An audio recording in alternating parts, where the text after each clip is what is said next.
within the space of a few miles. Andretti, who had controlled the race all day, suddenly pulling down to the apron. Guerrero taking the lead. Guerrero passing Unser Sr. to go a lap up. Coming in for the routine pit stop, the last one in the race. Stalling the car. And Unser Sr. taking advantage of the opportunity to move into the lead. All he's got to do now is finish cleanly. Jim, I still want to caution everybody. This is the Indianapolis 500. You can't tell what's going to happen. We've had an extremely exciting race, especially at the last year. More action than you can believe.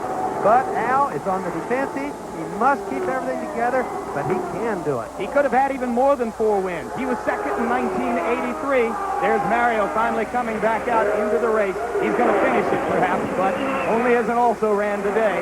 Unser Sr. was second behind Tom Sneva in 83. He was in the hunt in the last 10 laps. His son, Al Unser Jr., tried to block Sneva, or at least create some dirty air for him to give him a chance to win. It didn't quite pay off. Al Jr. is in 4th place. We could have a good Unser day here before we're through. I think you've already had a pretty good Unser day, Bobby. And the car right now that Big Al is following is the rookie car of Fabrizio Barbazza, who is now 3rd. Barbazza having one of the greatest runs by a rookie that we've seen in recent years. Since Roberto Guerrero in 1984. All right, we've got 15 laps to go. We're going to go to commercial one more time. And when we come back, we're going to bring you the finish of Al Unser's bid for a 4th Indy 500 title. From overhead at the yellow car, carrying what is now the story of the day, and perhaps to a certain degree the story of the decade at the Indianapolis Motor Speedway. 47-year-old Al Unser Sr. was without a ride in this race until 2 weeks ago. He was given the car that Danny and Gaius crashed, riding under the colors of Penske Racing.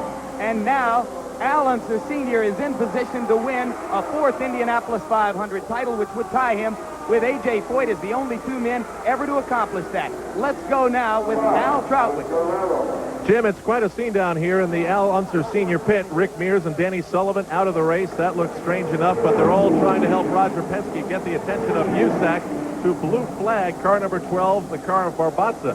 They think that he is interfering with the progress of Al Unser Sr. In the meantime, Karen, Al Unser Sr.'s wife, is really agonizing over these past few laps. You can see the tension in her face without looking very hard. Back to you. It's a very good point, Al Troutwig. As you look at the red car of Barbazza in front of Al Unser Sr., he has been moving all over the track to obstruct Unser Sr. and thereby lessening some of the distance between Unser Sr. and the 2 men chasing him, one of which is Guerrero, the other of which is Barbazza. Barbazza is 2 laps down. Guerrero is 1 lap down. Remember, Guerrero would have to pass Unser twice within these closing laps in order to get back into the lead. We've got 11 laps to go. Bobby, when you won the last race you won here back in 81, you became the oldest man ever to win the Indianapolis 500. If your brother hangs on and wins it today, he would displace you from that honor by a matter of a few months. Sam, what do you make of that? If that happens, I'll just be the happiest brother in the world. Great. What do you think he is feeling right now, given your intimate relationship through the years? What's in his mind? He's trying to make the decision right now what to do with Barbazza, whether to go for a pass and get out of a danger area or whether to possibly create a danger area by trying to go by. He can't make up his mind. Fabrizio's holding him back, but he just doesn't know what to do. Plus, he's got Roberto behind him. But he's got a lap lead. He's not going to take any chances at all going by Barbazza. Well, Jim, it's really more of a case about whether you can have dirty air, the guy getting a wreck in front of you, something like that. That's where the problem comes in. What an emotional weekend this is going to have to be for the Unser family. Friday night, Bobby Unser's son, Robbie Unser, was injured in an automobile race here. As you see, Guerrero unlapping himself. He's now back on the lead lap with Unser, and we've got 9 laps to go, but let me pick it up again. Your son, Robbie, broke his leg Friday night and is having a little bit of a tough go of it right now at Methodist Hospital. You've got your brother in the lead with less than 9 laps to go, trying to win for the 4th time. Your nephew is just 3 cars behind him in 4th place, and you're working the Indianapolis 500 for an announcer, or as an announcer for the first time. How hard is it now for you to maintain your concentration in these last 9 laps? Jim, it's hard. I've got the shakes, as you can tell right now. I'm beyond myself. It's almost as if I was doing this race myself. And Al just did a good thing by letting Roberto go by. That's a professional thing. He should have let him go. He needs to stay away from everybody and make it to the finish. Bobby, you never felt this way when you were on the track racing against him and he was winning, did you? No, and if I was there today, I wouldn't be this way either. So Al Jr., though, what is he thinking? He roots for his father. Well, he is rooting for him now. Little Al is running good. He's in 4th place. But I guarantee you that he's really pulling for Daddy right now. Now we have a yellow flag. Yellow flag with 8 laps to go. It's Mario Andretti, who has gone down into the infield. This is not bad news for Al. This is good news. He can get the car, get down, cool everything off, burn away a few laps under the yellow. This can't hurt anything. 8 laps to go, so there won't be many laps left under the green when we come back after this yellow. Well, let's try to cover all the little details. This is a 1986 March Cosworth car that Al Unser Sr. is driving. It is a year-old car. Been a long time since a year-old car won the Indianapolis 500, and that says something about the present state of technology in the sport. A little bit of a state of flux there. But that is just the mechanical story. The human story is so much bigger and so much more compelling, and it all centers on that man, a quiet, very private man who lives in Albuquerque, New Mexico, just across the road from his brother on a plot of land that your father bought for the family a long time ago. He's a man who does not mingle as gregariously in some ways as a lot of other people in the sport do, but I'm sure that he has very strong feelings about what is about to happen to him right here. Well, he's in good shape right now, Jim. He's got Johnny Rutherford right behind him. The pack will go around and get behind him. Unless he has a mechanical problem, Al will get by the finish line. He'll be all right. Try to hang in here, Bobby. We've only got 6 laps to go.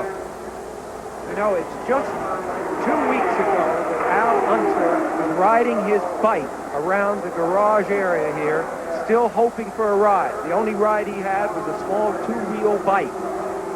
Circumstances, Danny Ungaius had a crash in the 3rd Penske car, badly concussed, could not come back and drive that car. Roger Penske went back to a man who has done so much for him in the past, including winning the national championship just 2 years ago. And so Al Unser now sits at the wheel of the car in this race, which is the envy of everyone else. And isn't it ironic that the man who sits behind him, and we haven't given him a call all day, is Johnny Rutherford, another 3-time winner who, if he were in the hunt and he thought he had a good chance, would have been looking for a 4th victory today. Johnny Rutherford now watching as the man ahead of him proceeds toward a big plateau in Indianapolis history. You pointed out that he didn't have a ride. He had offers of cars, as you look at Guerrero flying around trying to make up a little bit of distance under the yellow flag. He had offers of cars, but he said that he would only take something good, something that had a chance to win the race.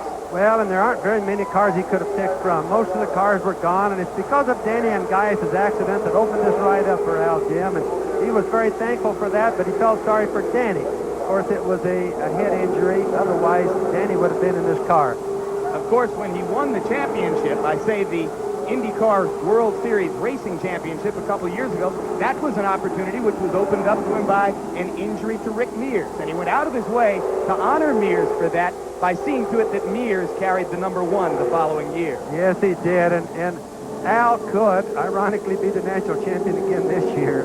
We don't predict things till they're over with, but Al, like I said earlier, hasn't slowed down. And today, obviously, is in pretty good shape.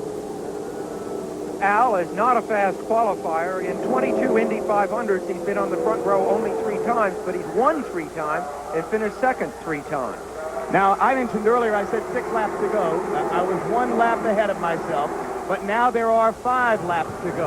Al Unser Jr. is the car directly in front of that of Roberto Guerrero. And this harkens us back to 1983 when in a similar situation, Al Jr. tried to protect his dad from Tom Sneva. Is there anything he can do when they come back green to help make sure that his dad will win this race? Jim, he really doesn't have to. There's nothing that's really necessary right now. Johnny Rutherford is right behind Al. Johnny's a good driver.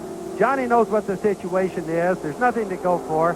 Al just got to be out there running clean air, take care of his car, make sure he doesn't break the transmission when he comes down for the restart.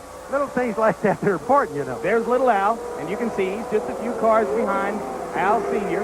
You get a look at Guerrero, the car that is easy to spot even in the wide shot right there. on the right of the screen. The big orange number 4. It looks like a bomb about to explode. I'll tell you, that car looks fast even when it's sitting still in the garage. And we are now told that Guerrero's crew has told Roberto to just cool it. And they are now telling him, we are told, and we don't know for certain that it's true, that second is better than blowing it. All right, the green flag is going to come out, and you're going to have 4 laps to go. So the Indianapolis 500 is now the Indianapolis 10 for Al Unser Sr. as he tries to win it for a 4th time with 4 laps to go. He's pulling away, Jim. He's in good shape. The transmission went through the last shifting it should do until the end. That's, thank God that went too good. Do you think Guerrero is thinking to himself right now, I blew this race for myself, I stalled it leaving the pits? Yes, Sam, but you know, as we talked earlier, we watched Mario as an example miss a lot of pit stops through his career. Pit stops meaning come in and miss the whole pit. So Roberto made a mistake. He did that all last year. As we talked earlier, we really thought he was over that this year and on the road to good recovery. When he won at Phoenix a month ago and broke through the window in a sense because after being on the threshold for a few years, he won his first IndyCar event. He got help when Bobby Rahal stalled his car out in the pits on the last sequence of pit stops. And even the very best are not immune to problems in the pits. Your brother Al, just 2 years ago, ran over his air hose going out of the pit and lost a hole, was penalized a lap, which cost him a chance at a last lap possibility. Well, he finished 1 lap down. If he hadn't run over the air hose, he'd have been on the lead lap at the end and challenging Danny Sullivan for the victory. Now Sullivan stands in Al Unser's pit and roots for his teammate to win the Indy 500. Can you just imagine how Roger Penske is feeling now? He absolutely winning this race. No idea that Al Unser would be driving for us. Now, Al Unser is just could possibly win this race for him. Just 2 laps to go, Jim. He won it in 1970 racing for Parnelli Jones. Again in 1971, he was the last man to repeat. He won it in a chaparral in 1978. He has not won it in 9 years. He was second in 83, 5th in 82, 3rd in 84. 4th in 85. And now it looks like he's going to add 1st in 1987. And with that incredible record behind him, Jim, still, when I stood next to Al when he went out to qualify and put this car in the show 2 weeks ago, as he put his earpieces in, we see him coming up to 1 lap. His hands were shaking so badly, he could barely get his earpieces in. So no one is ever immune to the pressures of this place, and I don't think on this last lap that he's immune to it either in that cockpit. Do you? Karen doesn't want to look. Karen doesn't want to look. Face that tells you the story. She just crossed her fingers. She got everything